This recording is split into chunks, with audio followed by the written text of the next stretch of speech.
Hi dear students, I am Parvati Devi, lecturer in Commerce, Sri Venkateshwara College of Arts and Science, Amlapuram, affiliated to Adikavi Nannaya University, Rajamahendravaram.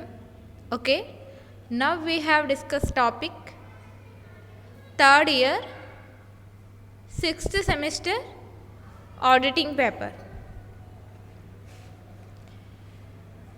Explain the topic, important topic. ఆస్తుల నిరూపణ మూల్యాంకనం. ఆస్తుల నిరూపణ మూల్యాంకనం. ఆస్తుల అంటే వివిధ ఆస్తుల నిరూపణ మూల్యాంకనం అనేది ఏంటంటే దాంట్లో ఫస్ట్ వన్ స్థిరాస్తులు నిరూపణ మూల్యాంకనం. స్థిరాస్తుల నిరూపణ మూల్యాంకనం దాంట్లో ఫస్ట్ సబ్ హెడింగ్ స్వేచ్ఛాయుత ఆస్తి నిరూపణ. ఇక్కడ స్వేచ్ఛాయుత ఆస్తి నిరూపణ అనేది ఏంటంటే ఏ వ్యాపార సంస్థ పేరు ఉన్న వ్యాపార సంస్థ అనేది పేరే ఉన్న వ్యాపార సంస్థ పేర ఉన్న సొంత ఆస్తిని ఓన్ ప్రొపరేటర్షిప్ ఓన్ అసెట్ ఏదైతే ఉంటుందో తన సొంత ఆస్తి ఏదైతే ఉంటుందో ఓన్ అసెట్ స్వాధీన ఆస్తి అంటారు. వ్యాపార సంస్థ పేరు ఉన్న సొంత ఆస్తిని స్వాధీన ఆస్తి అంటారు. స్వాధీన ఆస్తి అనేది భూములు కావచ్చును లేదా భవనాలు కావచ్చు. Lands and buildings. ఈ ఓన్ అసెట్ ఏదైతే ఉంటుందో ఆస్తి స్వాధీనం చేసుకున్న ఆస్తి ఏదైతే ఉంటుందో అది ఏ రూపంలో ఉండడం జరుగుతుందంటే ల్యాండ్స్ రూపంలో కావచ్చు లేదా బిల్డింగ్స్ భవనాల రూపంలో కావచ్చు. భూములు కావచ్చు లేదా భవనాలు కావచ్చు. వాటిని నిరూపించుటకు ఆడిటర్ ఆ ఆస్తుల యొక్క పత్రాలను తనిఖీ చేయగలరు. ఆడిటర్ అనే వ్యక్తి ఆ ఆస్తులు ఏవైతే ఉంటాయో ఆ ఆస్తులు హక్కుల పత్రాలను తనిఖీ చేయవలను. అవి క్లయింట్ పేర రిజిస్టర్డ్ అయి ఉన్నది లేనిది చూడవాలి. వ్యాపార సంస్థ పేరు ఉన్న సొంత ఆస్తులు స్వాధీనాస్తులు అంటారు. ఈ స్వాధీనాస్తులు ఏవైతే ఉంటాయో భూములు కావచ్చు భవనాలు కావచ్చు వాటిని నిరూపించుటకు ఆడిటర్ ఆస్తుల హక్కుల పత్రాలు ఏవైతే ఉంటాయో తన ఓన్ ప్రాపర్టీ మీద తనకి ఎలాంటి రైట్స్ అయితే ఉంటాయో హక్కులు ఏవైతే ఉంటాయో ఆ పత్రాలన్నిటినీ కూడా తనిఖీ చేయవలను. ఆ డాక్యుమెంట్స్ని అతను చెక్ చేయవలను, తనిఖీ చేయవలను. అవి క్లయింట్ పేరు రిజిస్టర్డ్ అయి ఉన్నది లేనిది చూడవలను.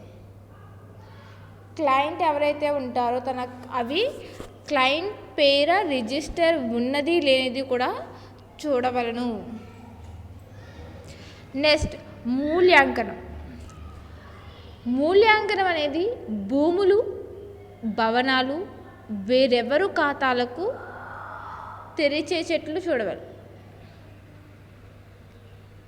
ఈ మూల్యాంకనం అనేది భూములు అంటే ల్యాండ్స్ కావచ్చు బిల్డింగ్స్ కావచ్చు వేరెవరు ఖాతాలకు తెరిచేటట్లు చూడవలను. భూములపై తరుగుదల ఉండదు.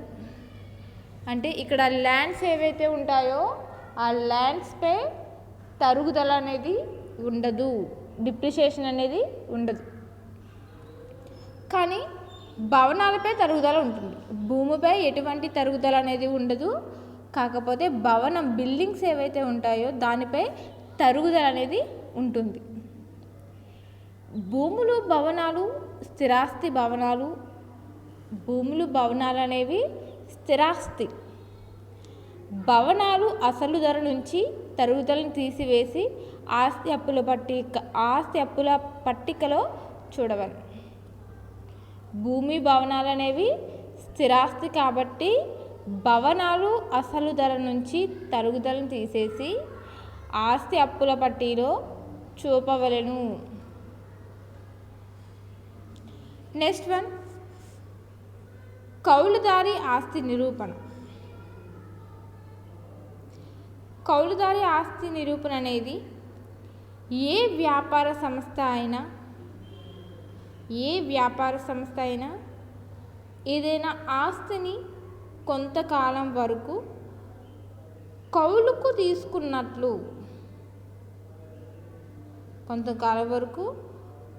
తీసుకున్నట్లు ఆ ఆస్తిని కౌలుదారి ఆస్తి అంటారు. ఆ ఆస్తి ఏదైతే ఉంటుందో అటువంటి ఆస్తిని కౌలుదారి ఆస్తి అనడం అనేది జరుగుతుంది. ఎవరి ఆస్తి అయినా సాగు చేయవచ్చు, ఎవరి భూములైనా సాగు చేసే అధికారం ఉంటుంది.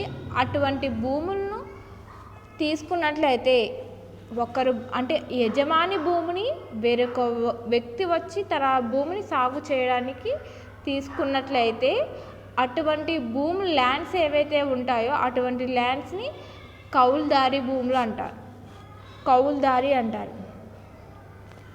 ఏ వ్యాపార సంస్థ అయినా ఏదైనా ఆస్తిని కొంతకాలం వరకు కౌలుకు తీసుకున్నట్లయితే ఆ ఆస్తి కౌలుదారి ఆస్తి అంటారు. ఆ ఆస్తి అనేది కౌలుదారి ఆస్తి అనడం జరుగుతుంది. స్వాధీన ఆస్తులకు కౌలుదారి ఆస్తికి ఆవర్జ ఖాతాకు అంటే ఇక్కడ స్వాధీన ఆస్తికి కౌలుదారి ఆస్తికి ఆవర్జ ఖాతాకు ఏర్పాటు చేయవాలి. ఆ విధంగా చేసింది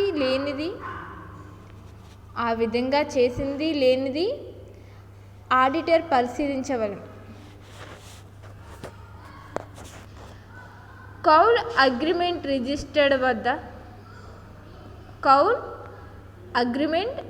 రిజిస్టర్డ్ వద్ద రిజిస్టర్ చేసినది లేనిది చూడవలెను. అగ్రిమెంట్ ఏదైతే ఉంటుందో అతని దగ్గర, ఇప్పుడు మనం ఒక యజమాని దగ్గర భూమిని కౌలుకి తీసుకుని సాగు చేసినట్లయితే ఆ వ్యక్తి దగ్గర మనం ఏం చేస్తాం, అగ్రిమెంట్ అనేది కుదుర్చుకుంటాం. 1 ఇయర్కి కావచ్చు, లేదా 2 ఇయర్స్కి కావచ్చు, లేదా 3 ఇయర్స్కి కావచ్చు. అంటే కొంతకాలం అనేది మనం ఒప్పందం చేసుకుంటాం, యజమానితో ఒప్పందం అనేది చేసుకుంటాం, అగ్రిమెంట్ అనేది చేసుకుంటాం. ఆ అగ్రిమెంట్ రిజిస్టర్డ్ వద్ద రిజిస్టర్ చేసినది చేయలేనిదే చూడవాలి. తర్వాత మూల్యాంకనం అనేది కౌలు హక్కు అంటే వాళ్ళకి ఎటువంటి రైట్స్ అయితే ఉంటాయో కౌలు హక్కుకు గాను చెల్లించిన మొత్తాన్ని ధృవీకరణ చేయవలెను. కౌలుకి ఎవరైతే పొలాలని లీజుకి చేస్తారో ఆ కౌలుకి ఎవరైతే చేస్తారో కొన్ని హక్కులు అనేవి, కొన్ని రైట్స్ అనేవి ఉండడం అనేది జరుగుతుంది. కౌలు హక్కులకు గాను చెల్లించిన మొత్తాన్ని ధృవీకరణ చేయవలెను. ఈ మొత్తాన్ని కౌలు కాల పరిమితిని అంతటికీ విస్తరింపచేసి ప్రతి సంవత్సరం అనుగుణమైన మొత్తాన్ని, అంటే ప్రతి సంవత్సరం కూడా ప్రతి ఇయర్ కూడా అనుగుణమైన మొత్తాన్ని తరుగుదల అనేది రద్దు చేయవలెను అని చెప్పడం జరుగుతుంది.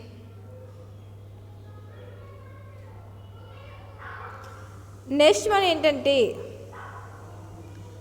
ప్లాంట్ యంత్రాలు నిరూపణ.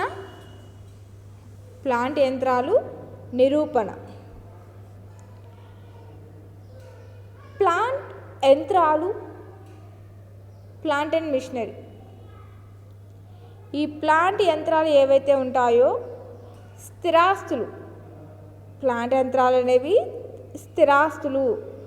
వీటిని నిరూపణ చేయుటకు కొనుగోలు చేసినప్పటికీ కూడా ఈ ప్లాంట్ యంత్రాలు అనేవి స్థిరాస్తులు కాబట్టి నిరూపణ చేయుటకు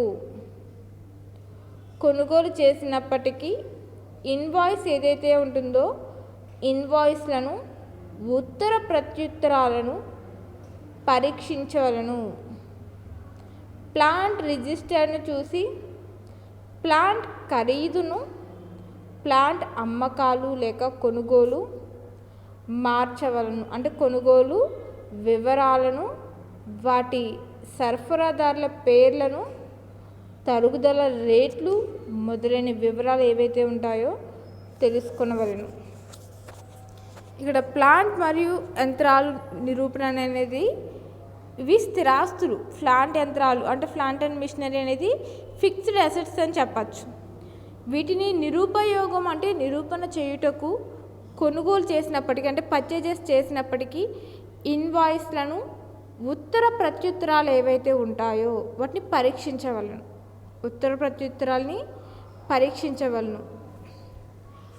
ఈ ప్లాంట్ రిజిస్టర్ను చూసి ప్లాంట్ ఖరీదు ఏదైతే ఉంటుందో ఈ ప్లాంట్ ఖరీదు, ప్లాంట్ అమ్మకాలు లేక కొనుగోలు వివరాలను, వాటి సరఫరాదారుల పేర్లను, తరుగుదల రేట్లను, ఈ డిప్రిషియేషన్ యొక్క రేట్లను మొదలగు వివరాలను తెలుసుకొనవలను.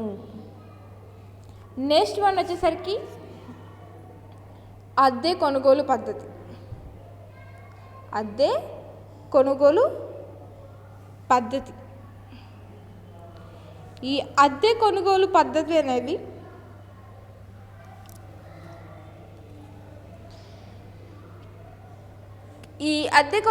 క్రింది పద్ధతి క్రింద యంత్రాలను కొనుగోలు చేసిన ఎడల అద్దె కొనుగోలు పద్ధతి అనేది కింద యంత్రాలు అనేవి కొనుగోలు చేసిన ఎడల చెల్లింపు పద్ధతి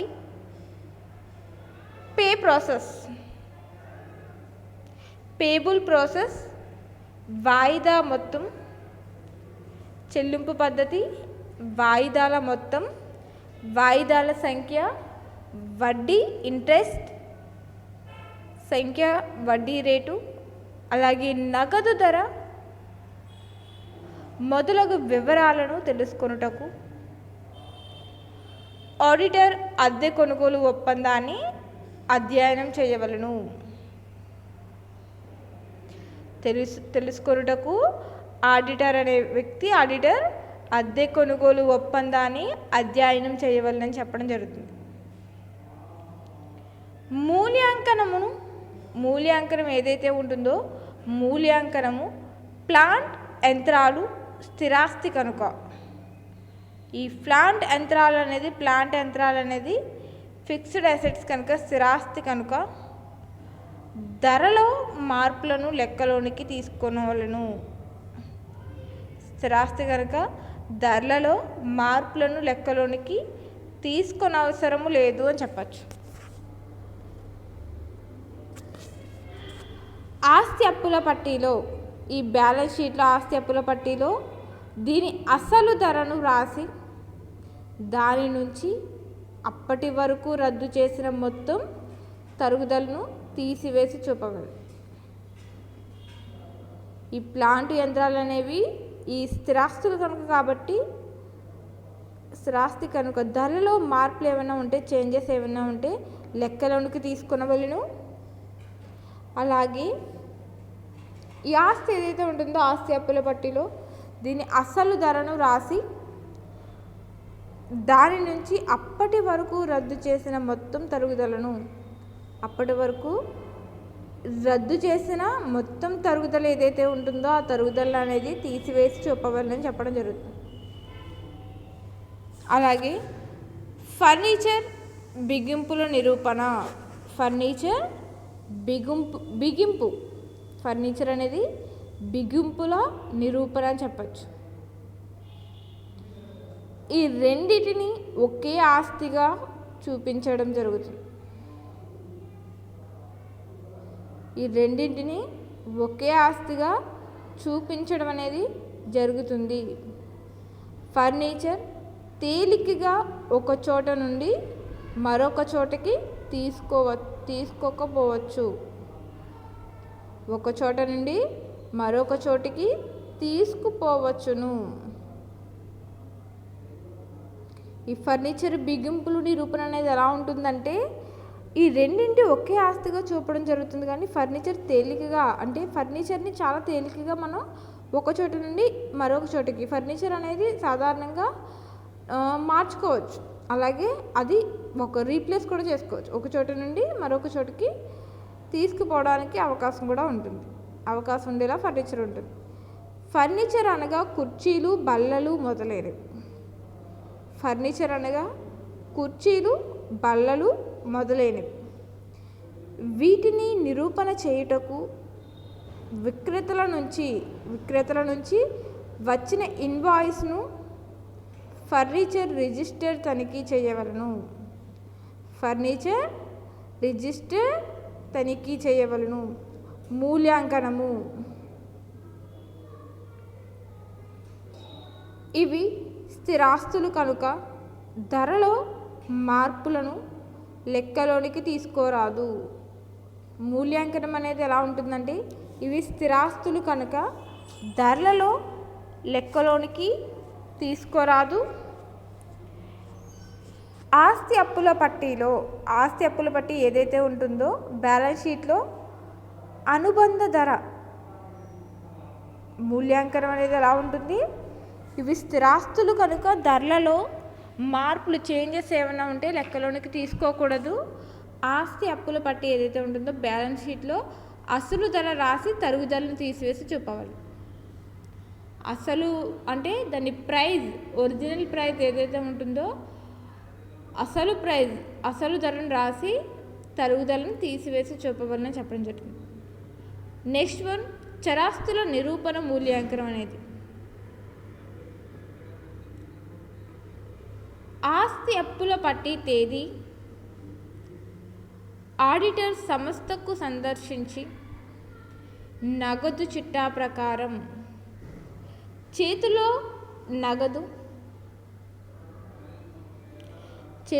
నగదు పెట్టి, ఇక్కడ చేతిలో అంటే cash in hand, cash at bank. Cash at bank అంటే బ్యాంకులో ఉన్న నగదు, క్యాష్ అట్ బ్యాంక్లో ఉన్న నగదు అని కూడా అనొచ్చు. ఇక్కడ క్యాష్ ఇన్ హ్యాండ్ అంటే చేతిలో నగదు. ఆస్తి అప్పుల పట్టిలో బ్యాలెన్స్ షీట్లో ఆస్తి అప్పుల పట్టిలో తేదీన ఆడిటర్ సంస్థను సందర్శించి, ఆడిటర్ అనే వ్యక్తి సంస్థను సందర్శించి నగదు చిట్టా ప్రకారం చేతిలో నగదు లెక్క పెట్టినప్పుడు సాక్షిగా చూసేందుకు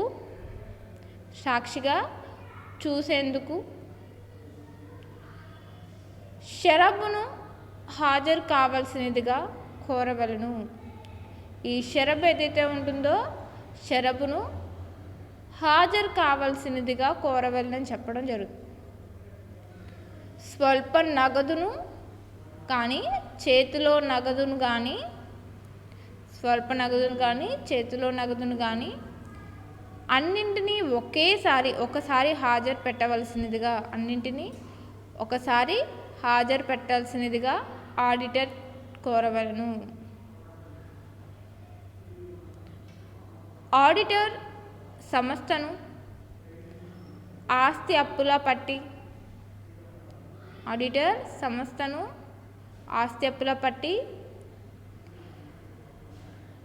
తేదీని సందర్శించిన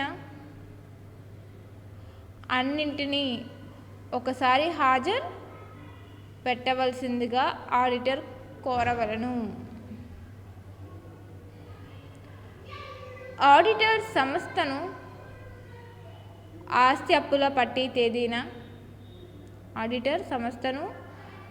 అప్పుల పట్టి తేదీన సందర్శించిన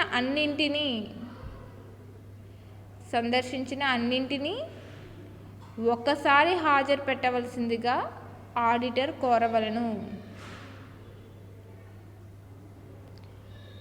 ఆడిటర్ సంస్థను ఆస్తి అప్పుల ఆడిటర్ సంస్థను ఆస్తి అప్పుల పట్టి తేదీని సందర్శించినా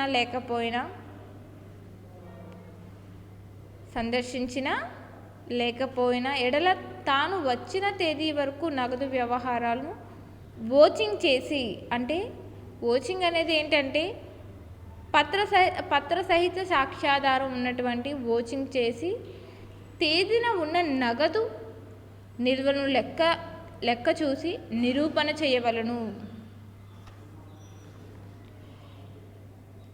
నెక్స్ట్ వన్ రుణగ్రస్తుడు.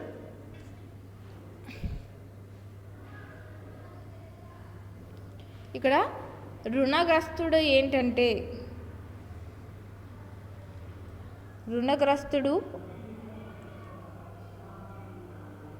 ఆడిటర్ రుణగ్రస్తుడు జాబితా తీసుకొనవలెను. ఆడిటర్ అనే వ్యక్తి రుణగ్రస్తుడు జాబితా అనేది తీసుకొనవలెను. జాబితాను ఆవర్జలోని ఖాతాలో నిల్వల్లో సరిపోల్చవలెను. రుణగ్రస్తుల నుంచి బాకీల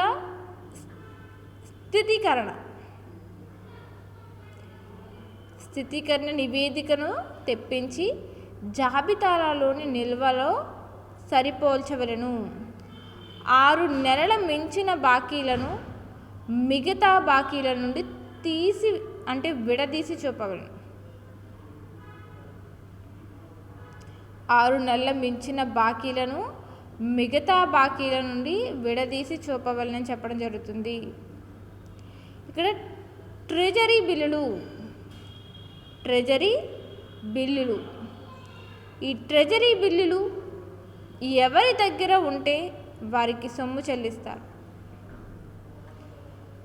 ట్రెజరీ బిల్లులు అనేవి ఎవరి దగ్గర ఉంటే వారికి సొమ్ము చెల్లిస్తారు. సాధారణంగా వీటిని రక్షణ కోసం బ్యాంకులో దాస్తారు. ట్రెజరీ బిల్లులు వ్యాపార సంస్థ ఆధీనంలో ఉంటే వాటిని తనిఖీ చేసి గడువు తేదీ దాటిపోయిందని బ్యాంకులో దాస్తారు. ట్రెజరీ బిల్లులు వ్యాపార సంస్థ ఆధీనంలో ఉంటే వాటిని తనిఖీ చేసి గడువు తేదీ దాటిపోలేదని ఆడిటర్ నిర్ధారణ చేసుకోగలరు. వసూలు హుండీలు ఆస్తి అప్పుల పట్టిలో తేదీన చేతిలో ఉన్న వసూలు హుండీలు జాబితాను ఆడిటర్ అడిగి తీసుకొని ఈ జాబితాలోని వివరాలను వసూలు హుండీల రిజిస్టర్లో రాసిన అంశాలలో సరిచూడవలను. జాబితా మొత్తం ఆవర్జలోని వసూలు హుండీల ఖాతా నిల్వకు సరిపోతుంది. ఇక్కడ ఆస్తి అప్పులు పట్టి తేదీన చేతిలో ఉన్న వసూలు ఏవైతే ఉంటాయో, కలెక్టింగ్ బిల్స్ ఏవైతే ఉంటాయో, హుండీలు అయితే జాబితాలను ఆడిటర్ అడిగి తీసుకొని ఈ జాబితాలోని వివరాలు ఏవైతే ఉంటాయో వివరాలను వసూలు హుండీల రిజిస్టర్లో రాసిన అంశాలతో సరిచూడవలను. జాబితా మొత్తం ఆవర్జ వసూలు ఖాతా నిల్వకు సరిపోతుంది. లేది చూడవలను అంటే సరిపోతుంది, లేనిది చూడవలను. హుండీలను వసూలు నిమిత్తం బ్యాంకుకు పంపినట్లయితే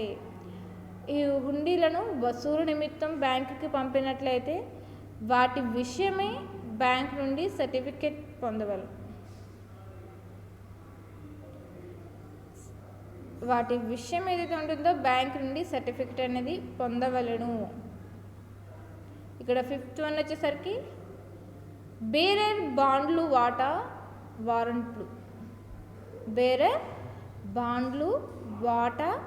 వారెంట్లు అనేవి ఇవి ఎవరి దగ్గర ఉంటే వాళ్ళకి వడ్డీ లేదా డివిడెంట్ వస్తుంది. బేరర్ బాండ్లు, వాటా వారెంట్లు అనేది ఇవి ఎవరి దగ్గర ఉంటే వారికి అనేది వడ్డీ లేదా డివిడెండ్ వస్తుంది. వీటి మీద వడ్డీని లేదా డివిడెండ్ వసూలు చేసుకోవడానికి, వీటి మీద వడ్డీని అంటే ఇంట్రెస్ట్ని లేదా డివిడెండ్ అనేది వసూలు చేసుకోవడానికి కానీ లేదా రక్షణ నిమిత్తంగానే వీటిని బ్యాంకుకు పంపుతారు.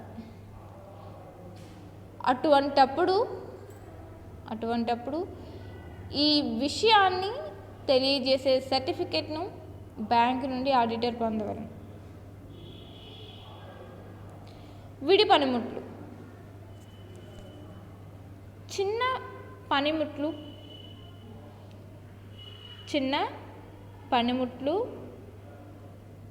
జిగ్గులు,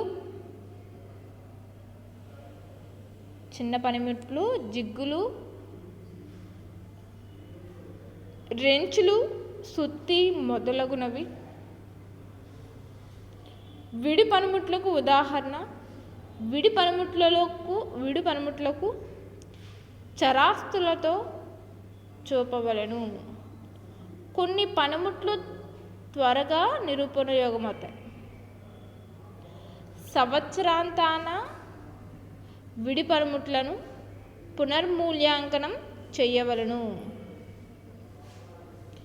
ఇచ్చిన రుణాలు. సంస్థకి ఇచ్చిన రుణాలను తగిన సెక్యూరిటీ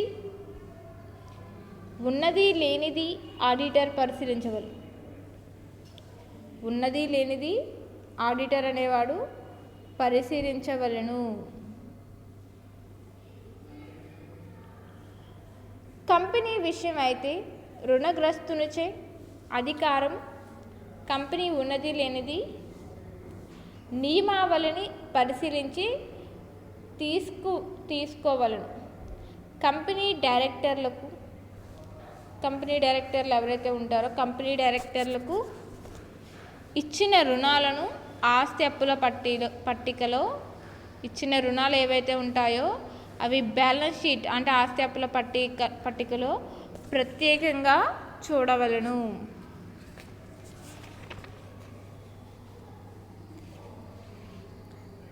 కన్సైన్మెంట్.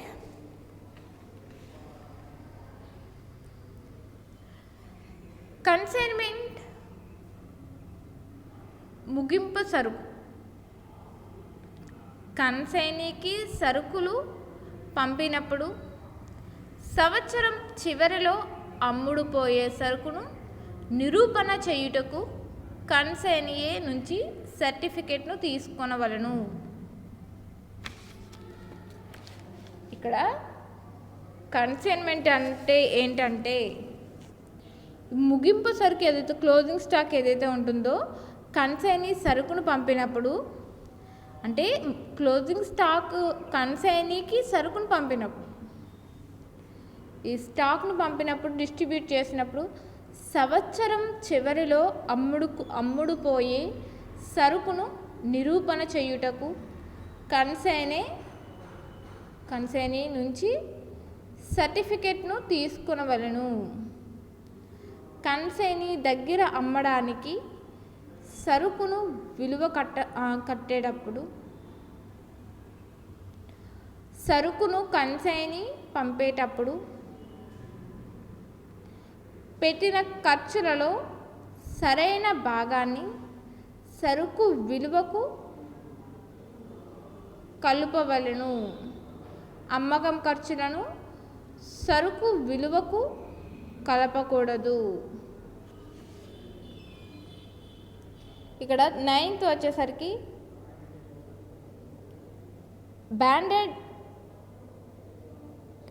బాండెడ్ గిడ్డంగిలో ఉన్న వస్తువులు అంటే బ్రాండెడ్ గిడ్డంగిలో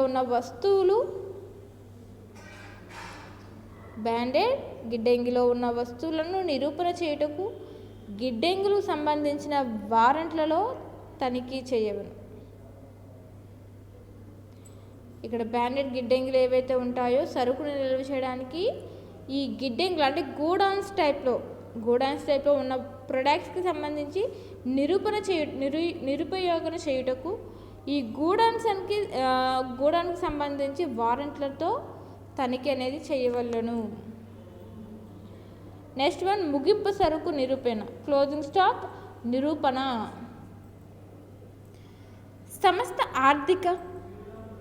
సంస్థ ఆర్గనైజేషన్ యొక్క ఆర్థిక సంవత్సరానికి ఎకనామిక్ ఇయర్ ఆర్థిక సంవత్సరానికి వ్యాపారపు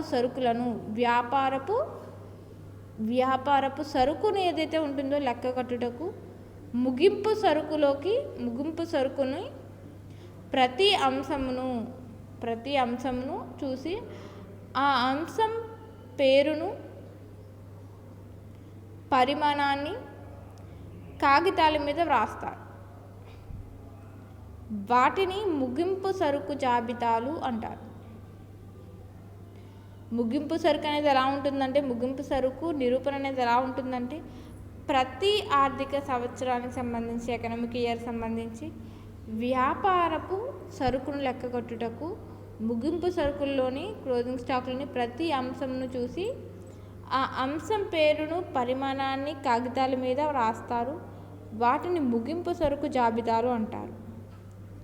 ఇక్కడ ముగింపు సరుకు నిరూపణ అనేది ఏ సంస్థ ఆర్థిక సంవత్సరాంతాన వ్యాపారపు సరుకును లెక్క కట్టుటను ముగింపు సరుకులోని ప్రతి అంశమును చూచి ఆ అంశం పేరును పరిమాణాన్ని కాగితాల మీద రాస్తారు. వాటిని ముగింపు సరుకు జాబితాలు అంటారు.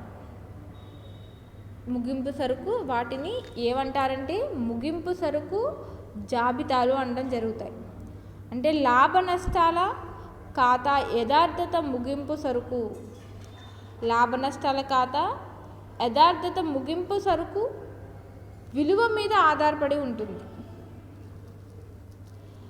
కాబట్టి ఆడిటర్ ముగింపు సరుకును తనిఖీ చేసి నిరూపించడమే కాక, కాబట్టి ఆడిటర్ అనే వ్యక్తి ముగింపు సరుకును తనిఖీ చేసి నిరూపించడమే కాక సరుకు మూల్యాంకనం, అంకృతమైన గణత శాస్త్ర సూత్రాల ప్రకారం ఉన్నది లేనిది పరిశీలించవలెను. ఫస్ట్ వన్ వచ్చేసరికి అమ్మకాలకు కొనుగోలుకు సమర్థవంతమైన అంతర్గతమైన తనిఖీ ఉన్నది లేనిది చూడవాలి. ఇక్కడ ఫస్ట్ వన్ వచ్చేసరికి ఏంటంటే అమ్మకాలు కొనుగోలు సమర్థవంతమైన అంతర్గత తనిఖీ ఉన్నది లేనిది చూడవలను. ముగింపు అంటే సెకండ్ వన్ ముగింపు సరుకు లెక్కలు వేయడానికి సరైన అంతర్గతమైన తనిఖీ ఉన్నది లేనిది చూడవలను. థర్డ్ వన్ వచ్చేసరికి ముగింపు సరుకు లెక్కల తయారీ నిమిత్తం అధికారుల గుమస్తాలకు ఇచ్చిన సూచనలను పరిశీలించవలను. ఫోర్త్ వన్ వచ్చేసరికి ముగింపు సరుకు జాబితా ఏదైతే ఉంటుందో ముగింపు సరుకు జాబితాలను తెప్పించి వాటి మీద జనరల్ మేనేజర్ సంతకం ఉన్నది లేనిది చూడవలను. ముగింపు సరుకు లెక్కల తయారీ నిమిత్తం అధికారాలు గుమస్తాలకు ఇచ్చిన సరుకు అంటే సూచనలను పరిశీలించవలను. ముగింపు సరుకు జాబితాలు ఏవైతే ఉంటాయో తెప్పించి వాటి మీద జనరల్ మేనేజర్ సంతకం ఉన్నది లేనిది చూడవలను. అలాగే ముగింపు సరుకు జాబితాకు తెప్పించి వాటి మీద అంటే ఇక్కడ మీకు చిన్న చెప్తున్నాను చూడండి, కూడికలు తీసివేతలు సరిచూడవలను. ఈ కూడికలు తీసివేతలు అనేది ఎక్కడ సరిచూస్తామంటే రొటీన్ చెకింగ్ గుర్తుకు రావాలి. అలాగే నెక్స్ట్ వన్ వచ్చేసరికి అమ్మకం జరిగి గిడ్డంగుల నుండి బదిలీ చేయని సరుకును స్టాక్ జాబితాలో చేర్చలేదని నిర్ధారణ చేయవలెను. 7th వన్, ఉపకరణలు, విడి పనిముట్లు వంటి ఆస్తులు ఏవైతే ఉంటాయో ముగింపు సరుకులో చేర్చలేదని నిర్ధారణ చేయవలెను. నెక్స్ట్ వన్, ఉపకరణలు. ఇక్కడ మీకు కనిపిస్తుంది ఉపకరణలు ఏవైతే ఉంటాయో ఉపకరణలు, విడి పనిముట్లు వంటి ఆస్తులు ఏవైతే ఉంటాయో ముగింపు సరుకులో చేర్చలేనిది నిర్ధారణ చేయవలెను. అలాగే ముగింపు జాబితాలలో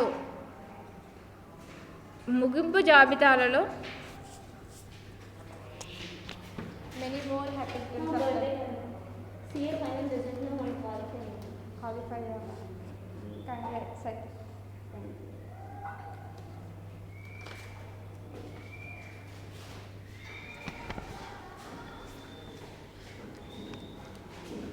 ఈ ముగింపు సరుకు లెక్కలు వేయడానికి అలాగే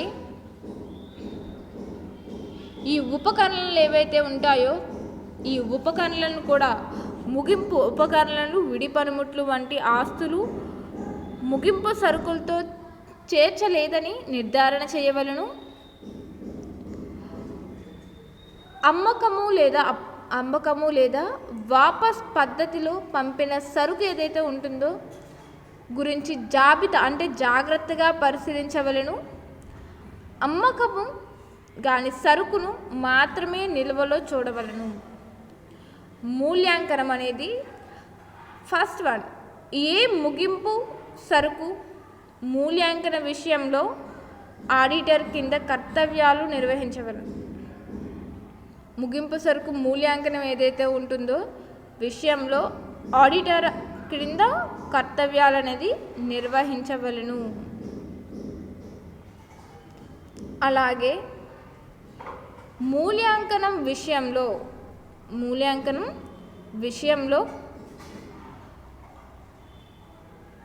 అధీకృతమైన గణక శాస్త్ర సూత్రాలను పాటించినది లేనిది చూడవలెను. మూల్యాంకనం చేసింది కొన్ని ఖరీదు ప్రకారమే మార్కెట్ ధర ప్రకారమైనా సరే తెలుసుకోవచ్చు. ఓకే, దీంట్లో కొన్ని పాయింట్స్ అనేవి అన్ని పాయింట్స్ అవసరం లేదు. మూల్యాంకనం వచ్చేసరికి 2-3 పాయింట్స్ అనేది రాస్తే సరిపోతుంది. నెక్స్ట్ వన్ వచ్చేసరికి ఏంటంటే కనిపించని ఆస్తుల నిరూపణ మూల్యాంకనం. అంటే గుడ్ విల్ కనిపించాలి మీకు. కనిపించని ఆస్తులు అనగానే గుడ్ విల్ అనేది గుర్తుకు రావాలి. గుడ్ విల్ అనగా ఒక వ్యాపార సంస్థ రాబోయే కాలంలో ఆర్జించబోయే అధిక లాభాలకు ప్రస్తుత సంవత్సరంలో సృష్టించిన లేక కల్పించిన మొత్తము భాగస్వామ్య సంస్థ నుంచి ఎవరైతే భాగస్థుడు విడిపోయేటట్టు లేదా సంస్థలోకి కొత్తగా భాగస్థుని చేర్చుకోవడప్పుడు గుడ్ విల్ను అంచనా వేసి ఖాతా పుస్తకాల్లో రాస్తారు. నిరూపణ చేయుటకు ఆడిటర్ భాగస్వామ్య ఒప్పందం పత్రమును పరిశీలించవలెను. మూల్యాంకనం అనేది ఏంటంటే ఆస్తి అప్పుల పట్టికలో గుడ్ విల్ను స్థిరాస్తిగా స్థిరాస్తిగా ప్రత్యేకంగా చూపవలెను. పేటెంట్లు, ట్రేడ్మార్క్లు, డిజైన్లు. ఆడిటర్ సంస్థ నుంచి పేటెంట్లు, ట్రేడ్మార్క్లు, డిజైన్లు జాబితాలను పొందవలెను. ఈ పేటెంట్ హక్కులను, ట్రేడ్మార్క్లను ఆమోదిస్తూ ప్రభుత్వం ఇచ్చిన సర్టిఫికెట్లను ఆడిటర్ పరిశీలించవలెను. ఈ హక్కులను సంపాదించుటకు చెల్లించిన మొత్తాన్ని మూలధరీకరించవలెను.